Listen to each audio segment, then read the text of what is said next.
ఆయన press meet చూసినటువంటి ప్రతి ఒక్కరూ కూడా ఇతనికి అసలు మతిస్థిమితం ఉందా, మతిస్థిమితం కోల్పోయి మాట్లాడుతూ ఉన్నాడా అన్న అనుమానాలు కూడా బలపడ్డాయి. ఎందుకంటే గతం నుంచే కొన్ని అనుమానాలు ఉన్నాయి. ఇవి మొన్న ఆయన మాటలు విన్న తర్వాత అవి ఇంకా మరింత బలపడటం జరిగింది. ఆయన మొన్న చేసినటువంటి ప్రతిపాదన మావి గన్ అంట.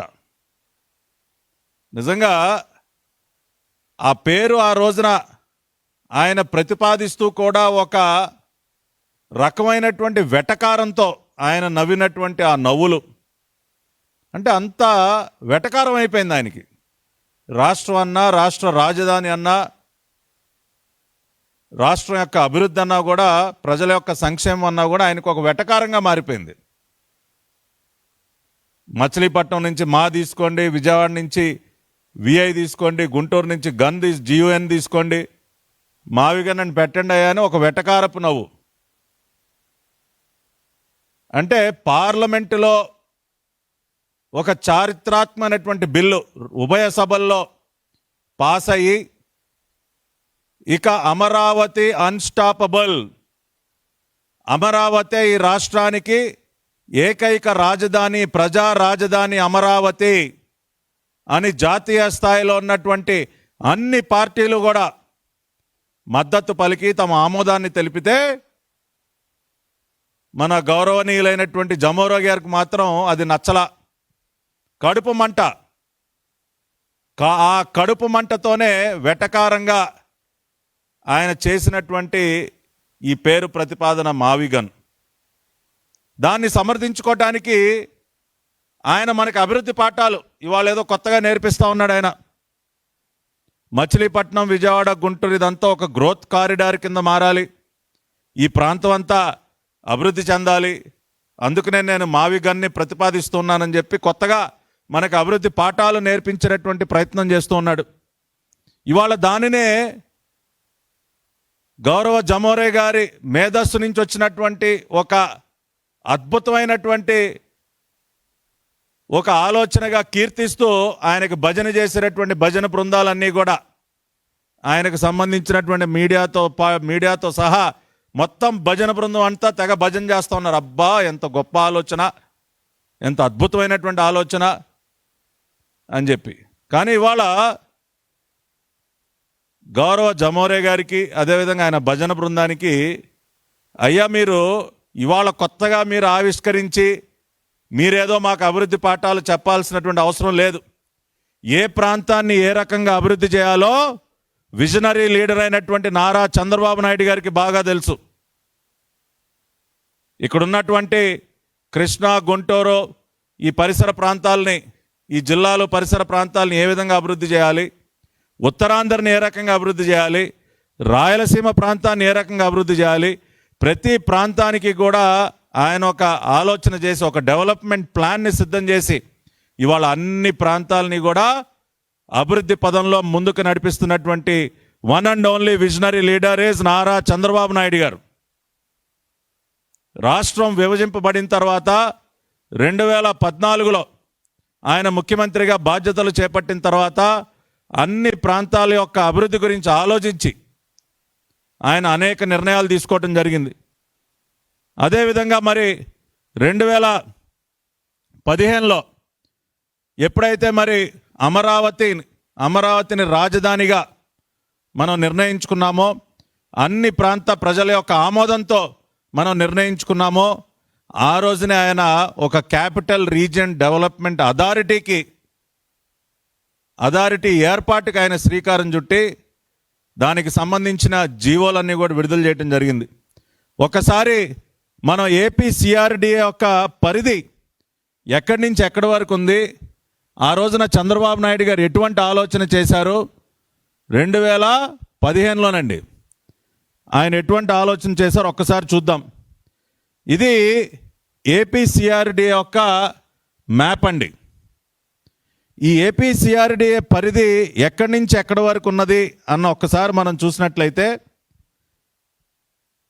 ఇదిగోండి మచిలీపట్నం దగ్గర ఉన్నటువంటి మోపిదేవి, చల్లపల్లి, ఘంటసాల, మొవ్వ ఆ ప్రాంతాల దగ్గర నుంచి ప్రారంభమయ్యి ఇంకా పైకి పామర్రు, ఉయ్యూరు, అటు గుడివాడ, నందివాడ, కంకిపాడు, ఉంగుటూరు, అటు బాపులపాడు దగ్గర నుంచి ఇటు తాడిగడప, విజయవాడ, అటు పైన నూజువీడు, మైలవరం, జీకొండూరు, ఆగిరిపల్లి, ఇట్లా అంటే కింద ఇక్కడ మచిలీపట్నం దగ్గర ఉన్నటువంటి మోపిదేవి, చల్లపల్లి, ఘంటసాల నుంచి ప్రారంభమయ్యి అనేక ప్రాంతాలని కవర్ చేసుకుంటూ గుంటూరు దాటి ఎడ్లపాడు, ప్రతిపాడు, ఫిరంగిపురం, ఇట్లా ఎడ్లపాడు వరకు కూడా సిఆర్డిఏ యొక్క ప్రాంతం విస్తరించి ఉంది.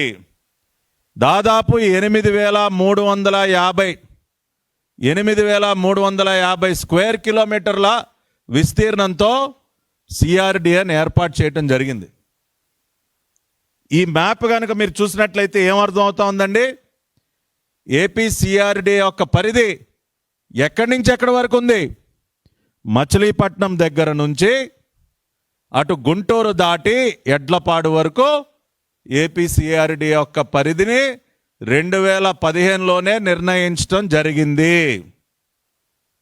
మచిలీపట్నం దగ్గర ఉన్నటువంటి మోపిదేవి, చల్లపల్లి, ఘంటసాల ఈ ప్రాంతాల దగ్గర నుంచి మొదలయ్యి గుంటూరు దాటి ఎడ్లపాడు వరకు 8,350 కిలోమీటర్ల విస్తీర్ణంతో ఏపీ సిఆర్డిఏ ఏర్పాటు చేయడం జరిగింది. That is the vision of Nara Chandrababu Naidu garu. ఇవాళ గౌరవ జమోరే గారు మనకి వాళ్ళ కొత్తగా ఏదో పాఠాలు నేర్పించే ప్రయత్నం చేస్తూ ఉన్నారు. మచిలీపట్నం, విజయవాడ, గుంటూరు ప్రాంతాలు అభివృద్ధి చెందాలి, ఇది గ్రోత్ కారిడార్గా ఏర్పడాలి అని ఇవాళ మనకి పాఠాలు చెప్పే ప్రయత్నం చేస్తున్నటువంటి గౌరవనీయులైనటువంటి జమోరే గారు, మీరు ఒక్కసారి ఏపీ సిఆర్డిఏ మ్యాప్ చూడండి సార్. ఒక్కసారి AP capital region development authority map చూడండి. మీరు మ్యాప్ చూస్తే నారా చంద్రబాబు నాయుడు గారి విజన్ ఏంటో మీకు అర్థమవుతుంది. మీరు అవేమి చూసే టైం మనకు ఉండదు. అభివృద్ధికి సంబంధించి, డెవలప్మెంట్ సంబంధించి, అన్ని ప్రాంతాల అభివృద్ధికి సంబంధించి ఆలోచనలు కానీ వాటిపైన సమయం గడిపేటటువంటి ఓపిక కానీ మీకెక్కడుంది సార్? ఎంతసేపు ఏ ప్రాంతంలో ఎంత దోచుకుందామన్న ఆలోచన తప్పితే మీకు నిజంగా కూడా రాష్ట్రంలో ఉన్నటువంటి అన్ని ప్రాంతాల అభివృద్ధిపైన మీకు ఫోకస్ ఎక్కడుంది? అందుకని ఇప్పటికైనా చంద్రబాబు నాయుడు గారి ఆలోచన 2015లోనే ఆయన విజన్ ఏంటో ఏపీ సిఆర్డిఏ ఏర్పాటుకు సంబంధించి దాని యొక్క పరిధికి సంబంధించి మ్యాపులు చూస్తే ఇవాళ మీరు కొత్తగా మాకు పాఠాలు చెప్పే అవసరం ఉండదు మిస్టర్ జమోరే గారు. కాబట్టి ఒకసారి చూడండి, ఆయనకి భజన చేసేటటువంటి భజన బృందాలు, అసలు అద్భుతమైనటువంటి ఆలోచన, రాష్ట్రం మొత్తం ఇదే చర్చ. ఏంటండి మీరు ఇవాళ అద్భుతమైనటువంటి ఆలోచన చేసేది? 11 సంవత్సరాల ముందే that is the vision of Nara Chandrababu Naidu garu. ఇవాళ మీరు చూసినట్లయితే AP CRDA capital region development అథారిటీలో మీరు చూసినట్లయితే అమరావతి క్యాపిటల్ సిటీతో పాటు, అమరావతి క్యాపిటల్ సిటీ ఏరియాతో పాటు మనకి కోర్ రీజియన్ ఏదైతే ఈ ఎల్లో కలర్లో ఉన్నటువంటి ప్రాంతం ఏదైతే ఉందో, కోర్ రీజియన్ అంటే దాదాపు 3.1 మిలియన్కి పైబడి పాపులేషన్ ఉన్నటువంటి core region 6 urban local bodies, Vijayawada కానివ్వండి, ఇటు గుంటూరు కానీ, తెనాలి కానీ, ఇటువంటివన్నీ కూడా కలుపుకొని, కొండపల్లి, తాడిగడప, ఇటువంటి మున్సిపాలిటీలన్నీ కూడా కలుపుకొని కోర్ రీజియన్ అనేది ఒక ప్రాంతం. కోర్ రీజియన్ తర్వాత ఎక్స్టెండెడ్ రీజియన్, ఇంకొక 2.1 మిలియన్ పాపులేషన్కి పైబడి ఉన్నటువంటి ఎక్స్టెండెడ్ రీజియన్, ఇంకొక 6 మున్సిపాలిటీస్తో ఉన్నటువంటి ఎక్స్టెండెడ్ రీజియన్. అంటే ఇటు ఉయ్యూరు కానివ్వండి, ఇటు గుడివాడ కానివ్వండి, ఇటు నూజివీడు కానివ్వండి, నందిగామ కానివ్వండి, ఇటు సత్తెనపల్లి కానివ్వండి, ఇట్లా పొన్నూరు కానివ్వండి, ఇటువంటివన్నీ కూడా కలిపి ఎక్స్టెండెడ్ రీజియన్. దాదాపు 6 మున్సిపాలిటీలతో 2.1 మిలియన్, మోర్ దాన్ 2.1 మిలియన్ పాపులేషన్తో. ఆ తర్వాత పెరిఫరల్ ఎక్స్టెండెడ్ రీజియన్, అంటే కింద ఈ ఆరెంజ్ కలర్లో ఉన్నటువంటి ఈ పెరిఫరల్ ఎక్స్టెండెడ్ రీజియన్ దాదాపుగా మరి 0.5 మిలియన్ పాపులేషన్ కలిగినటువంటి ఈ పెరిఫరల్ ఎక్స్టెండెడ్ రీజియన్. ఇట్లా ఏపీ సిఆర్డిఏ పరిధిలో మనకి క్యాపిటల్ సిటీ ఉంటుంది, తర్వాత కోర్ రీజన్ ఉంటుంది, ఏది ఒక 6 కార్పొరేషన్ల మున్సిపాలిటీలతో కూడినటువంటి కోర్ రీజన్ ఉంటుంది, ఆ తర్వాత ఎక్స్టెండెడ్ రీజన్ ఉంటుంది, ఇంకొక 6 మున్సిపాలిటీలతో ఉన్నటువంటి ఎక్స్టెండెడ్ రీజన్, ఆ తర్వాత పెరిఫరల్ ఎక్స్టెండెడ్ రీజన్. ఇట్లా AP capital region development authority పరిధిలో ఈ 4 ప్రాంతాలు కూడా కలిపి ఈ రకంగా వాటిని డివైడ్ చేసుకుని వాటి యొక్క అభివృద్ధికి ఇవాళ సిఆర్డి అంటే కేవలం ఒక రాజధాని అభివృద్ధే కాదండి. రాజధాని యొక్క అమరావతి యొక్క అభివృద్ధితో పాటు ఇదిగోండి ఈ ప్రాంతం మొత్తం యొక్క అభివృద్ధి కూడా ఏపీ సిఆర్డిఏ యొక్క బాధ్యత. ఈ మ్యాప్ చూస్తే చాలా స్పష్టంగా ఇవాళ అందరికీ కూడా అర్థమవుతుంది. ఇవాళ జగన్మోహన్ రెడ్డి గారు మావిగన్నని ఒక తుగ్లక్లాగా పిచ్చి పిచ్చి పేర్లన్నీ పెడుతూ ఏదో ఇవాళ ఆయనకి ఏదో ఈ ప్రాంతం పైన కొత్తగా ప్రేమ పుట్టుకొచ్చినట్టు, గతంలోనేమో 3 రాజధానులు అని చెప్పి 3 ముక్కల ఆట ఆడే ప్రయత్నం చేశాడు ఆయన. వాళ్ళు ఈరోజేమో మళ్ళీ ఈ 3 నగరాలని ప్రస్తావిస్తూ మళ్ళీ ఇంకేదో ఒక కొత్త ప్రతిపాదన, ఏదో ఈయన మేధస్సు నుంచి ఈయన కొత్తగా ఏదో ఆవిష్కరించి వాళ్ళు తీసుకొచ్చినట్టు. కాబట్టి స్పష్టంగా ఇవాళ గౌరవ జమోరే గారికి కానివ్వండి, ఆయనకు భజన చేసినటువంటి నాయకులకు కానివ్వండి, మీడియాకి కానివ్వండి, ఒకటే చెప్తా ఉన్నాం, దయచేసి ఒక్కసారి ఏపీ సిఆర్డిఏ యొక్క మ్యాప్ చూస్తే మీకే అర్థమవుతుంది చంద్రబాబు నాయుడు గారి విజన్ ఏంటో. దానికి సంబంధించి మీరు చూసినట్లయితే జీవో నంబర్ 207 డేటెడ్ 22/9/2015 సెప్టెంబర్ 22, 2015 మరి ఏపీ క్యాపిటల్ రీజన్ డెవలప్మెంట్ అథారిటీకి సంబంధించినటువంటి ఆర్డర్స్లో మరి ఈ ప్రాంతాన్ని అంతా కూడా ప్రస్తావిస్తూ దాదాపు 11 సంవత్సరాల క్రితమే ఈ ప్రాంత అభివృద్ధికి మొత్తానికి కూడా దోహదపడే విధంగా ఏపీ సిఆర్డి యొక్క బౌండరీస్ అన్నిటిని కూడా మెన్షన్ చేయటం. ఇవాళ ఇదిగోండి బందర్కి దగ్గర ఉన్నటువంటి మరి చల్లపల్లి కానీ, మోపిదేవి కానీ, ఘంటసాల మండలం కానీ, మొవ్వ కానీ, వాటికి సంబంధించినటువంటి విలేజెస్ పేర్లన్నీ కూడా ఇవాళ మోపిదేవి మండలం మీరు చూసినట్లయితే ఒక చిరువోలు కానీ, మెల్లమర్రు కానివ్వండి, లేదంటే మెరకనపల్లి కానివ్వండి, పెదకళ్ళేపల్లి, టేకుపల్లి, ఇటువంటి అన్ని దాదాపుగా గ్రామాలతో సహా ఆ పేర్లన్నీ కూడా పెట్టి ఘంటసాల మండలంలో ఏ గ్రామాలన్నీ కూడా సిఆర్డిఏ పరిధిలోకి వస్తాయి ఇవన్నీ కూడా మెన్షన్ చేస్తూ ఇంత స్పష్టంగా మరి ఆ రోజునే జీవో ఇస్తే, మరి 2019లో జగన్మోహన్ రెడ్డి గారు ముఖ్యమంత్రి అయిన తర్వాత ఆయన చేసినటువంటి పని ఏంటండి? ఈ రోజున మచిలీపట్నం, విజయవాడ, గుంటూరు ఈ ప్రాంతాలపైన కొత్తగా ప్రేమ ఒలకబోసే ప్రయత్నం చేస్తున్నటువంటి గౌరవ జమోరి గారు ఏం చేశారు? మరి ఈ ప్రాంతాలన్నింటినీ కలుపుతూ ఏర్పాటైనటువంటి సిఆర్డిఏని 2020లో రద్దు చేసే ప్రయత్నం చేశారా లేదా? ఇవాళ ఆ రోజున మనం చూసాం, ఎందుకంటే ఏపీ సిఆర్డిఏ చట్టం రద్దు. మరి ఆ రోజున మరికి ఈ ప్రాంతం మీకు గుర్తుకు రాలేదా? ఎందుకు మీరు ఏపీ సిఆర్డిఏ చట్టాన్ని రద్దు చేసే ప్రయత్నం చేశారు? నిజంగా ఈ ప్రాంతం పైన మీకు ఇవాళ మీరు ఒలకబోస్తున్నటువంటి ఈ ప్రేమ ఆ రోజున మీకు ఎందుకు లేదు జగన్మోహన్ రెడ్డి గారు? ఎందుకు లేకపోయింది? ఎందుకు ఏపీ సిఆర్డిఏ అక్కర్లేదు? దాదాపుగా మచిలీపట్నం నుంచి గుంటూరు వరకు, గుంటూరు దాటి ఎడ్లపాడు వరకు విస్తరించి ఉన్నటువంటి ఏపీ సిఆర్డిఏ అక్కర్లేదు, దాన్ని రద్దు చేద్దామని చెప్పి మీరు బిల్లు ఎందుకు పెట్టారు సార్? అప్పుడు గుర్తుకు రాలేదా మీకు ఈ ప్రాంతం యొక్క అభివృద్ధి? అప్పుడు గుర్తుకు రాలేదా మీకు ఈ గ్రోత్ కారిడార్? అప్పుడు లేదా మీకు ఈ ప్రాంత ప్రజలపైన ప్రేమ? ఇవాళ కొత్తగా ఏదో నాటకాలు ఆడేటటువంటి ప్రయత్నం చేస్తూ ఉన్నారు. ఈ ప్రశ్నకి ఏం జవాబు చెప్తారని చెప్పి నేను ఈనాటి పులివెందుల శాసనసభ్యుడైనటువంటి గౌరవ జమోరే గారిని అడుగుతా ఉన్నా. ఆయనకి భజన చేసేటటువంటి భజన బృందాన్ని అడుగుతున్నా. ఇవాళ చంద్రబాబు నాయుడు గారు 11 సంవత్సరాల క్రితమే ఇంత 8,300 కిలోమీటర్ల విస్తీర్ణంతో సిఆర్డిఏని ఏర్పాటు చేసి, మీరు ఒక హైదరాబాద్ నగరాన్ని గుర్తు చేసుకోండి.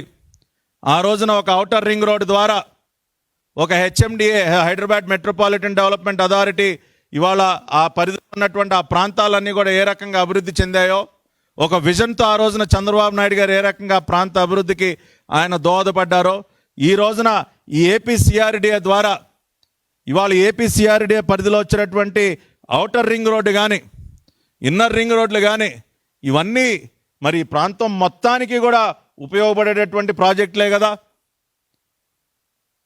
ఇవాళ ఏపీ సిఆర్డిఏ పరిధిలో జరిగేటటువంటి అభివృద్ధి కార్యక్రమాలు ఏవైతే ఉన్నాయో మరి ఈ ప్రాంతం మొత్తానికి కూడా ఉపయోగపడే విధంగా అనేక ప్రణాళికలు సిద్ధం చేస్తూ ముందుకు వెళుతూ ఉంటే ఇవాళ ఈయన గారు కేవలం ఒక కడుపు మంటతో, అమరావతి పైన ఉన్నటువంటి ఒక కడుపు మంటతో, ఒక వెటకారంగా, ఒక రకమైనటువంటి వెటకారంతో పార్లమెంటులో పాస్ అయినటువంటి బిల్లు ఏదైతే ఉందో దాని పట్ల ఒక రకమైనటువంటి వెటకారంతో అపహాస్యం చేసే విధంగా ఆయన ఒక పిచ్చి తుగ్లక్ లాగా కొత్త కొత్త పేర్లన్నీ తీసుకొచ్చి ఇవాళ ప్రపంచవ్యాప్తంగా ఒక కామెడీ పీస్గా మారిపోయినటువంటి వ్యక్తి గౌరవనీయులైనటువంటి జమోరే గారు.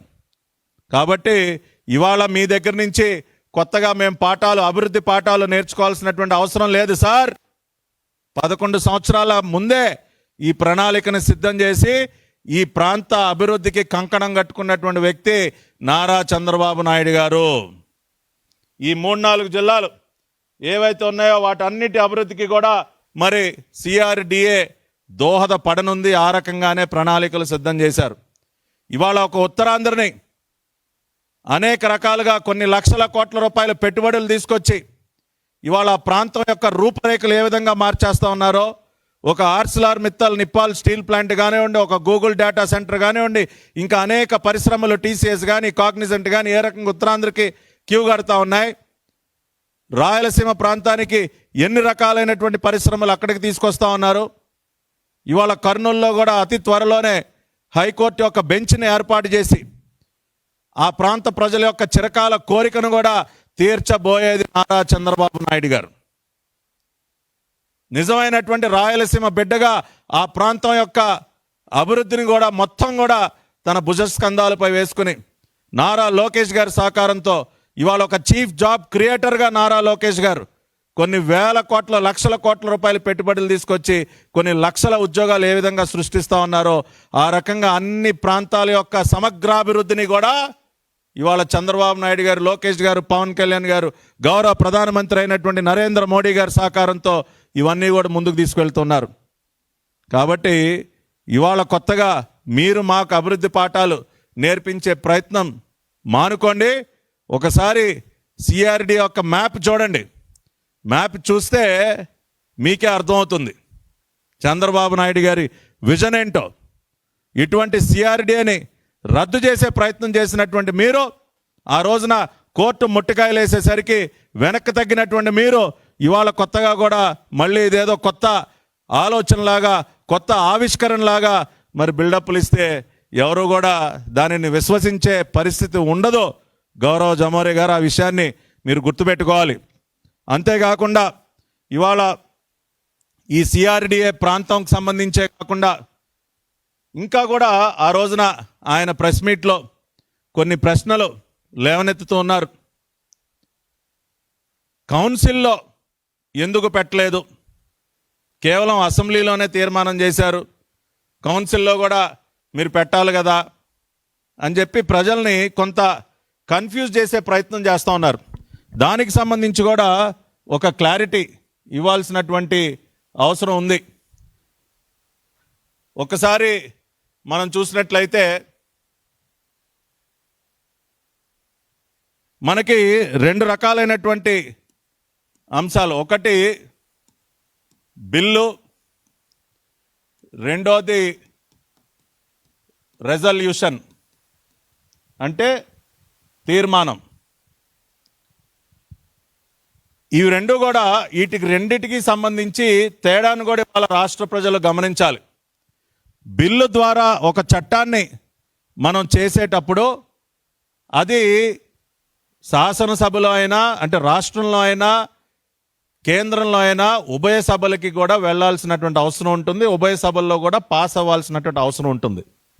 బిల్ అనేది రాష్ట్రంలో అయితే బోత్ అసెంబ్లీ అండ్ కౌన్సిల్, జాతీయ స్థాయిలో అయితే పార్లమెంట్లో అయితే లోక్సభ మరియు రాజ్యసభ. అందుకనే మొన్న AP reorganisation act amendment bill కూడా బోత్ లోక్సభ అండ్ రాజ్యసభ ఈ రెండిట్లో కూడా వెళ్ళినటువంటి పరిస్థితి. పాస్ అయింది కదా రెండిట్లో కూడా.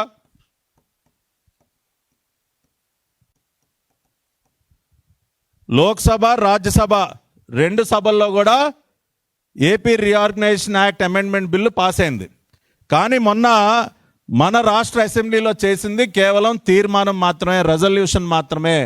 తీర్మానం అనేది ఏ అంశం పైన అయినా కానీ ఒక అభిప్రాయాన్ని వ్యక్తపరచడం కోసం తీర్మానాలు చేస్తారు.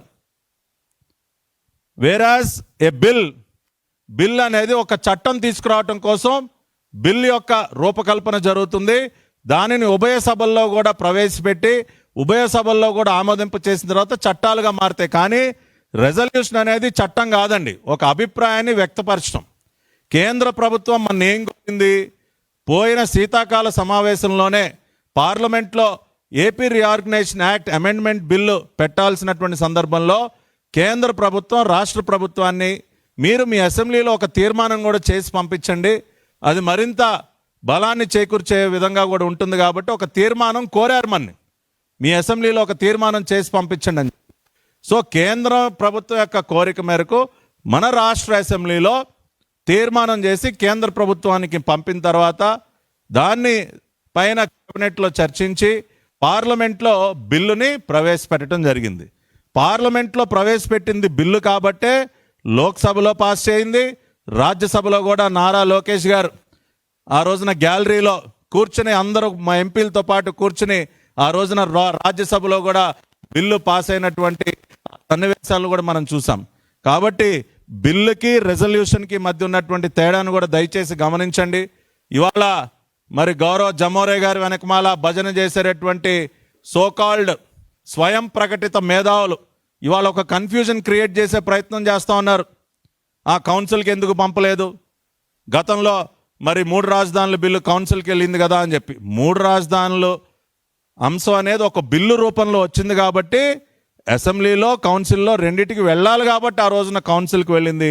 ఆ రోజున షరీఫ్ గారి పుణ్యమా అని చెప్పి నిజంగా భగవంతుడే ఆయన దూతగా షరీఫ్ గారిని అక్కడ కౌన్సిల్ మండలిలో చైర్మన్గా కూర్చోబెట్టారు కాబట్టి ఆ రోజున ఆయన అమరావతి రాజధానిని రాష్ట్ర ప్రజల యొక్క ఆకాంక్షని కాపాడారు. ఆ బిల్లుని సెలెక్ట్ కమిటీకి పంపించి ఆ రోజున దాన్ని అడ్డుకోవటం జరిగింది.